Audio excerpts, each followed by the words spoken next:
Okay. So good day, everyone. Minasan, konnichiwa. So this is our lecture video for practice problem solving. We are actually practicing solving the problems one by one. One video after another, and we are now on video number 15 because previously we stopped at video number 14 on our playlist named Managerial Accounting. So let us go to the timestamp. 1 minute and 4 seconds. We have the following on your screen. Income statement, making of income statement. So probably I would use, okay. So merchandising company, the only difference in merchandising company and manufacturing company, because the presence or absence of warehouse. Pagka may manufacturing company tayo, we have to use warehouse. Because of what? Raw materials and finished products. Where you gonna put the finished products? Where you gonna put the raw materials? So you have warehousing or storage area. So unlike in a merchandising company, you have also some sort of storage area, but the storage area is not very much complex, no? Because merchandising companies buy and sell, trading of already finished goods. Wholesale will go into retail. But there's no necessarily a complex requirement for storage or warehousing system. Okay. So that is the difference between manufacturing and merchandising company. Okay. Probably you are buying what? 1 sack of sugar and you are retailing it 1 kilo per retail package. Okay. So you are just repacking the sugar. And you don't need so much complexity in your warehousing system. Okay, you are just changing the packaging. Okay, so no need for so much complexity, and therefore, what are the necessary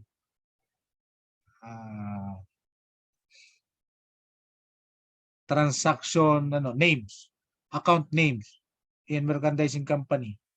Cost of goods sold, beginning inventory, ending inventory, and then purchases. Okay, goods available for sale.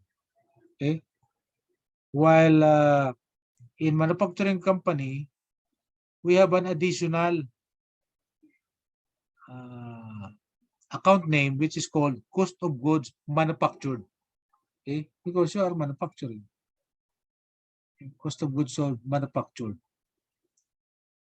Because you are manufacturing, you are using not only labor but raw materials. Okay? Added raw material. In merchandising, you are not using raw materials. You are using packaging expense, no? Okay, for retailing of sugar, for example, we are just using plastic, no? Plastic packets. Okay. Unlike when you are manufacturing sugar, you are buying what? Raw materials like sugar cane. You are buying sugar cane. And you have inputs of what? What are the inputs? Equipment. You have an equipment input. You have a labor inputs. You have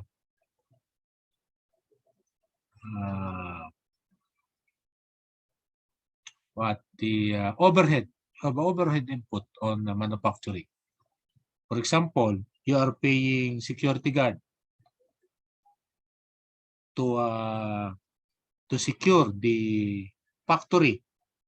You are paying the salary of security guard, but the security guard is not making sugar. It's just observing the safety of those who are making the sugar from sugarcane. That is an overhead because the expense is not directly on the making of sugar, but necessary overhead. Okay. That is included in the cost of goods manufactured. Okay. The labor workforce that are handling the equipment depreciation, those are cost of goods manufactured added to them. No? Unlike in merchandising, there is not so much. Those are not necessarily involved. So there is no cost of goods manufactured account name in merchandising. So what you have to learn about this is the format. You have to learn the format. Okay? What do you mean by format? Take note. When you are going to write cost of goods sold, take note. So how to write? Okay, how to write? There are plenty of errors in writing down last meeting. No? When I check your work one by one, there are plenty of errors in writing. So take note. Cost of goods sold, you have to write at the very left, starting at the very left hand side. No? And then when you are going to write beginning merchandise, look, beginning merchandise plus purchases, goods available, minus ending, equals cost of goods sold. They are on the same one. They are on the same line. They are indented. Okay? There are indentation. No? And they are on the same line. Okay? Just like what I checked on your work plus meeting. Okay? So, and also, you can take a look at the numbers. Okay? Okay? The commas are in line. Okay? Take a look. Take a look. The commas are in line. From the 14,000, comma, from 234,000, comma, from 248, comma, they are on the same line. Okay? They are on the same line. And all of the digits are on the same line. Okay? That's why it's better to use the proper accounting documents because there are already drawn lines. No? There are already straight lines drawn on the accounting documents. Okay? Unlike here, you have to draw your own lines. And also, another thing to consider, there are what? How many monetary unit symbol? Monetary unit meaning dollar or peso or something else or yen. No? In this case, we are using dollar. Okay. So how many dollar signs are there? There are 3 dollar signs only.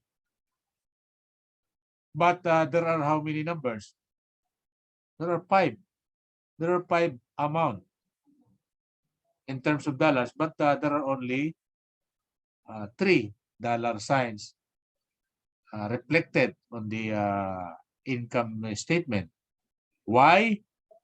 Dollars are always, or monetary unit are always put. Number 1, put it in your notebook. Number 1, on the very first amount.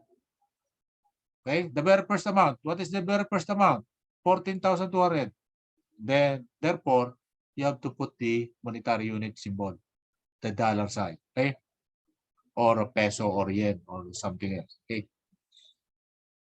Okay, what else? Number 2, if there are partial total or subtotal or partial difference like this one.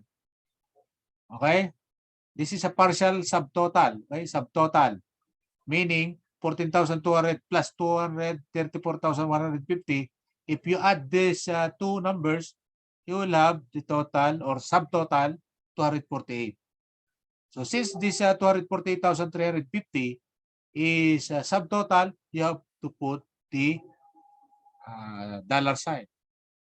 And finally, you have to put the dollar sign on the main total or the total of all, overall total. Okay? So if there are many subtotal, you have to put the dollar sign on all the subtotals. In this case, there is only one instance of subtotal. The only subtotal here is 248,350. The overall total, which is equal to cost of goods sold, 236,250. You have to put the dollars. So those are actually rules in accounting. Rules in accounting. I am not the one who made those rules. I am just using those rules. Okay. So, okay. Please turn on your videos. Turn on your videos. And we will, in 1 minute, we will screenshot your attendance.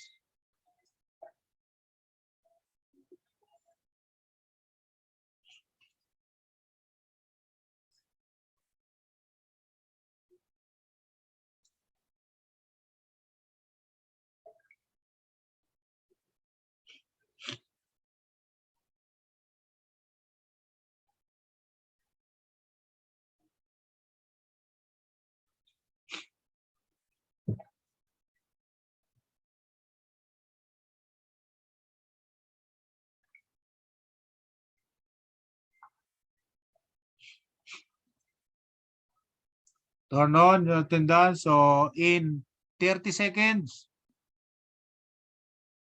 Rika May, ikaw yung nag-screenshot, di ba? Ikaw ba yun?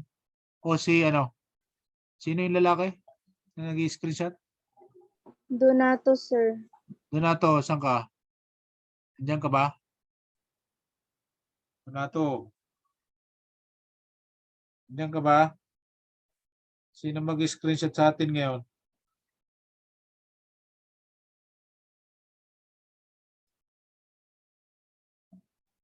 Wala. Wala yata si Donato. So, absent yung mag-screenshot. Wala ka ba, Rika May, screenshot? Wala.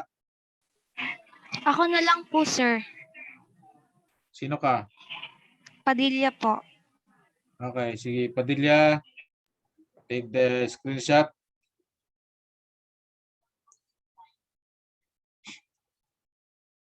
Okay. Take the screenshot and send it to me. I-PM mo sa akin.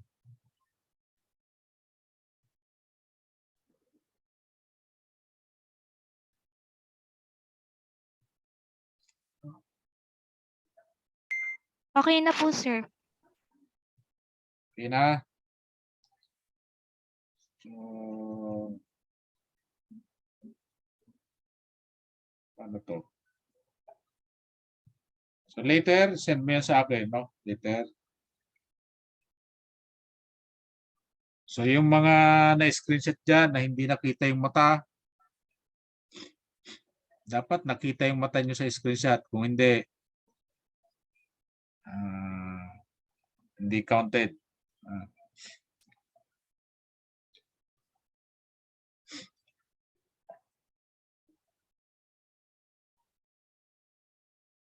Okay.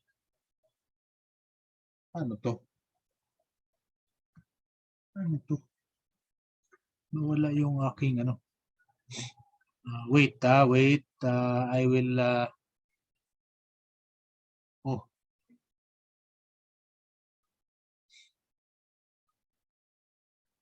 Okay. So dito ilagay ko sa pin.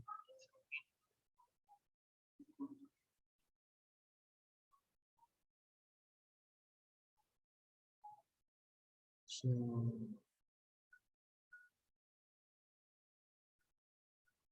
pero, mali naman.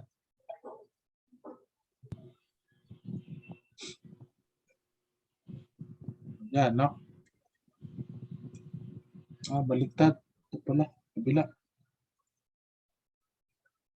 Kahirap pala nito. So, yan. Because papakita ko yung kamay ko.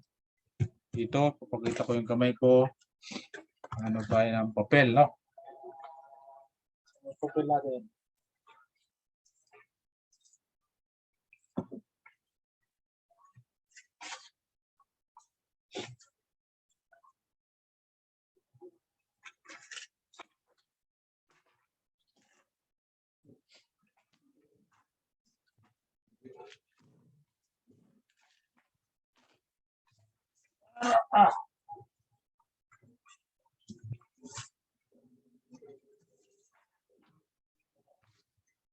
Ito.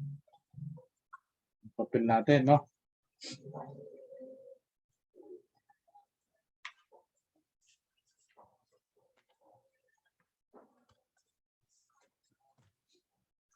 Natin kung paano yan, no? Yan. Okay. Ang kita. Ang kita.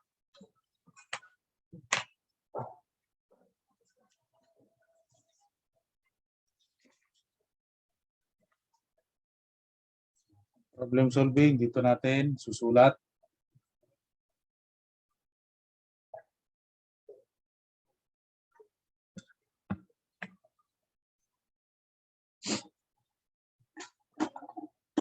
Okay. Hindi nakapantay. Ipantay yung ano eh.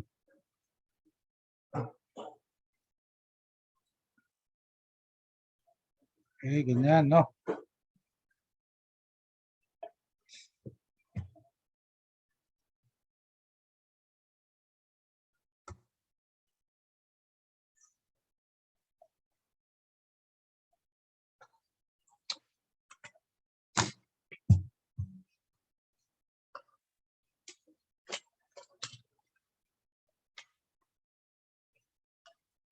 Yan.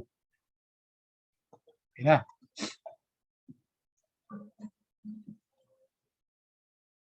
So, pag nag-share ako, mawawala yan, no? Mawawala ang spotlight pag nag-share ako. Pwede bang ma-share ko pa iba?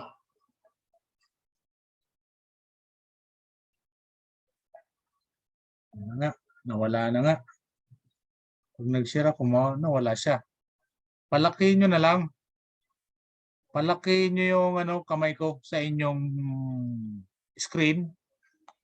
So, palakihin nyo siya. So, para mas kita nyo. No? Pwede naman mapalaki yan. So, makikita nyo dyan. Makikita nyo dyan. Merong tatlong mapipindot kayo na thumbnail. Merong yung number 1, height, thumbnail. Pangalawa, yung pangalawang pindutin nyo. Huwag yung pangatlo. Huwag yung pangapat. Pangapat yung show grid. Yung pangatlo, show thumbnail video. Yung pangalawang pindutin nyo, huwag yung hide. Hide yung panguna. So, pangalawa, nakalagay doon, show small active speaker video. So, yun. Palaki nyo yun at para makita nyo yung kamay. Kung ano yung sinusulat. Okay na po, sir.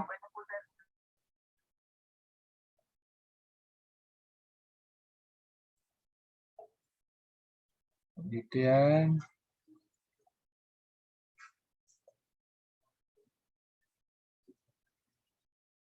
Okay, so susulat ko ulit. Although nakasulat na sa video kasi nagtataka ako, nagkamali pa rin, no? Andiyan na sa video, ulit-ulitin yung video at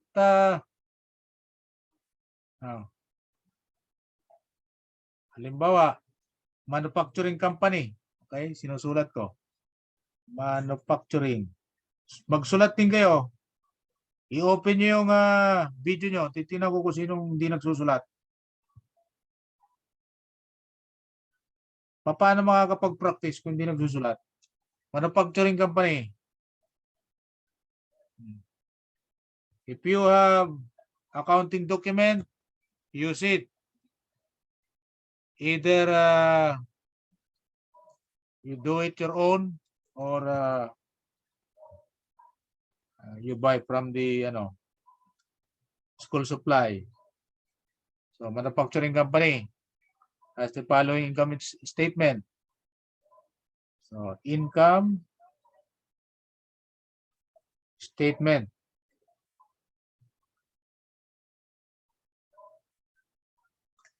Okay.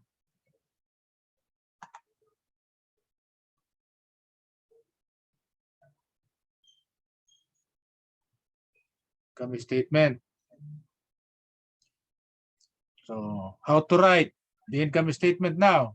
So let us first write down cost of goods sold. Cost of goods sold. Cost of goods sold is an account name. Account name. If you say account name, those account names are being used as a title of T accounts or ledger accounts. Okay, they are being used as title. Okay, cost of goods sold. So I got. Then I will start what? Indentation. Indent. Not on the same line with the cost of goods sold. I will start here. Beginning. So this is the first entry. I am doing the income statement part. This is not the whole income statement. This is part of the income statement. What part? The cost of goods sold part of income statement. Okay? So, income statement is much larger. Sir, nawala po. Nawala.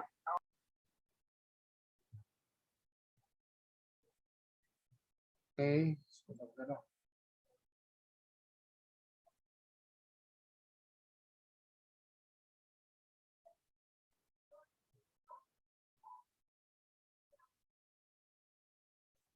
Okay. So, beginning. Okay. So, beginning.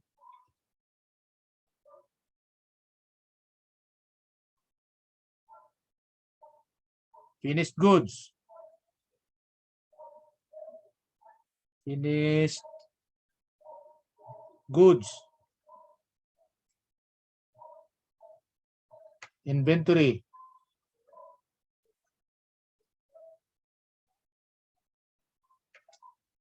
Actually, you have to write it down without contraction, like here, beginning. You have to write it like this, not writing it big. Okay, or inventory, not writing it as end. So instead, write it whole inventory. Okay. Then you have to record the amount. For example, I am using peso. I will use peso. How much? 14,200. Okay. So this is how you do it. Okay. There is Sir, what? pwede magtanong, sir. Intention here. Okay. And then, okay. There is a question. Okay. Question. Sir, pag pag columnar po yung gamit, hindi magkasya yung title, katulad po nito, papakita ko na lang po. Okay. Ito po, sir. Katulad po nito, sir, yung ganito po, ayan, hindi po kasya yung title. Hindi kita makita. Sino ka? Si Marvin po, sir. Sandali, May binasa, hanapin sir. muna kita. Sandali, hanapin muna kita. Hindi ko makita kasi napakaraming ano eh. Napakaraming video eh. So lahat kayo naka ano. Marvin. Hanapin muna kita. Marvin. Hindi, anong pangalan mo dito sa participants? Anong pangalan mo? Marvin Alo po, sir. Ha? Marvin Alo po, sir. Letter M. Letter M. Opo.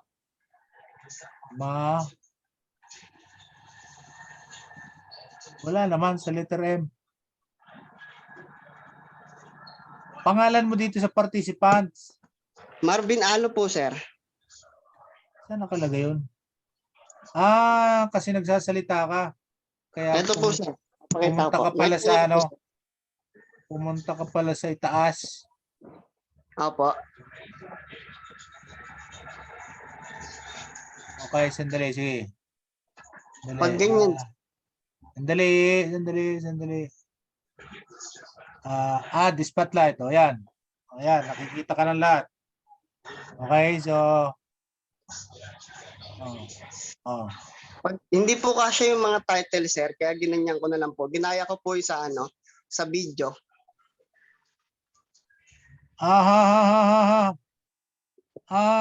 That is not correct. That is not correct. However,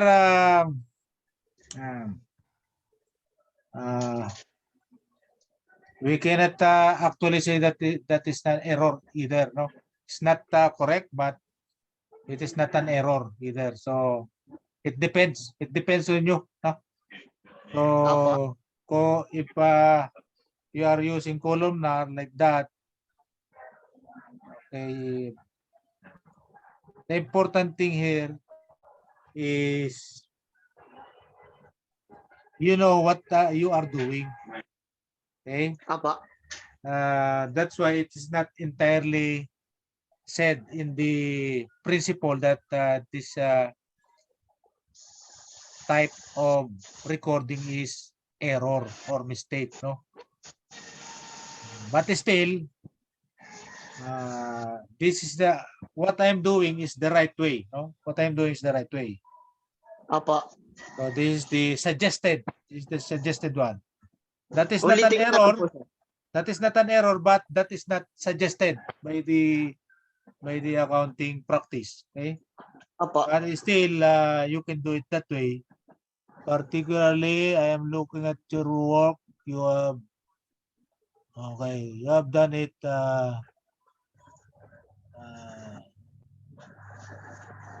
Okay, it's just okay because you have all the important principle reflected in your work. The only thing is that pangit ang sulat, no? Pangit ang sulat. Opo. Okay. So, yan lang.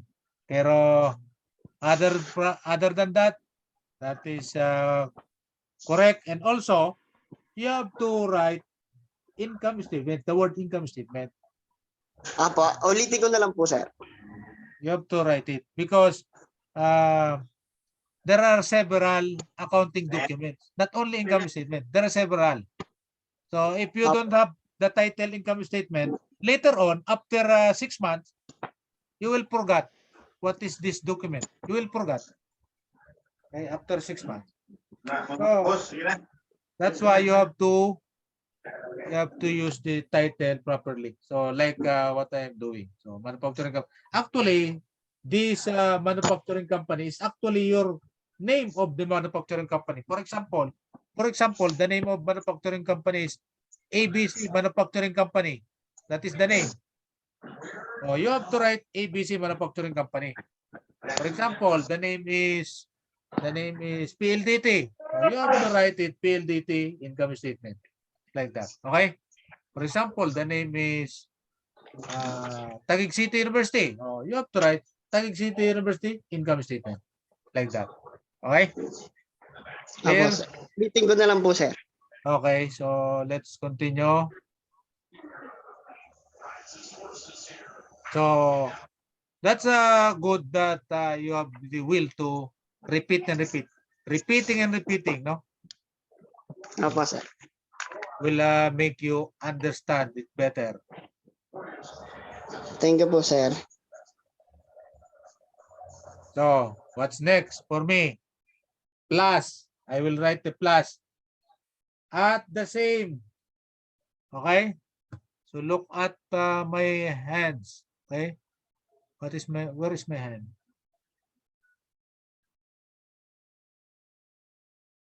Where's my hand?